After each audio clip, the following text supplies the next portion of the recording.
There's resistance and challenges throughout the organization, and we have to take, and that's why there's a need for change management. What I do is I come in with understanding where the organization needs to go and putting together a strategy and a structured process to move through that change so that we're paying attention to the key and critical elements of that change and moving the business along to achieve what they set out to do. And people resist change when someone comes in and says, we have to do something differently now. We're changing the way we're doing this kind of work, or we're changing the way this organization is structured.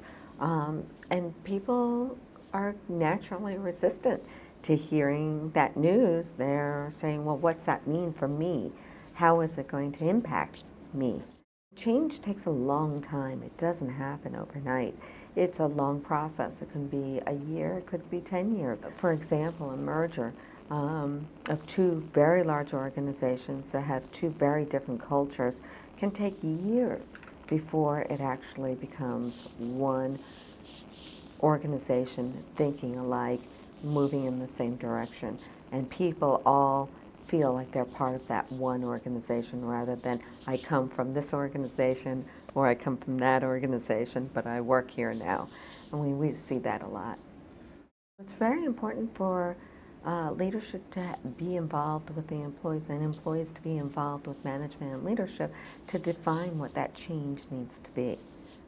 Employees don't necessarily need to be involved in the vision or the of where the company is going. They need to understand what the vision is and how they play a part in achieving that vision. Going through a change process is a lot of common sense work.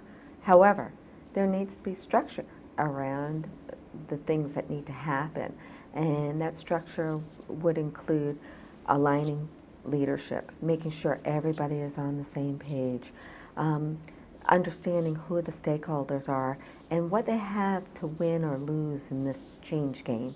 Everything is constantly changing, and an organization needs to be agile enough in order to constantly change its organization to meet the needs of its stakeholders, meet the needs of its customers, or meet the needs of the government.